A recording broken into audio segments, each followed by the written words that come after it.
Assalamualaikum warahmatullahi wabarakatuh. Pemirsa yang dirahmati Allah Subhanahu wa Ta'ala, alhamdulillah, walaupun suasana pandemi COVID-19, kita masih menjalankan ibadah puasa bagaimana yang diperintahkan oleh Allah Subhanahu wa Ta'ala. Orang yang beriman itu tidak akan takut dengan apapun kecuali takut kepada Allah Subhanahu wa Ta'ala. Itulah orang yang mendapat petunjuk dari Allah Subhanahu wa Ta'ala.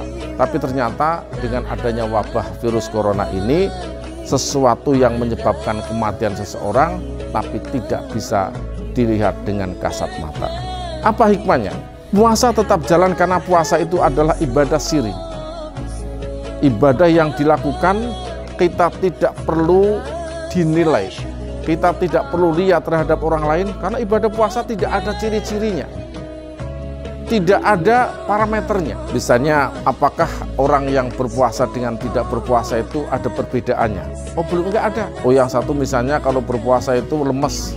Belum tentu orang yang lemes itu berpuasa. Orang yang berpuasa misalnya ciri-cirinya banyak tidur, belum tentu orang yang berpuasa itu banyak tidur. Yang tidak berpuasa banyak tidur, enggak ada bedanya. Lalu ada yang mengatakan kalau berpuasa itu banyak sering meludah, Pak. Belum tentu bisa terjadi. Orang meludah itu ya karena habis makan, kepedesan meludah, itu juga tidak puasa. Maka puasa itu adalah ibadah siri.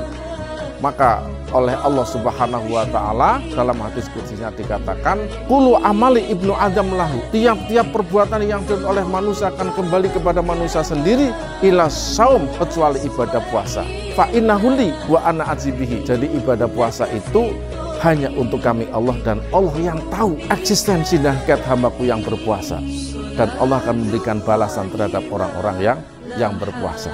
Nah, maka virus pandemi yang siri yang tidak bisa dilihat itu ketika kita cross check, ibadah puasa juga ibadah yang tidak bisa dilihat kasat mata. Maka ada suatu kisah pada suatu saat, nilai ibadah orang yang berpuasa itu jauh lebih murah dan derajatnya tinggi. Kenapa?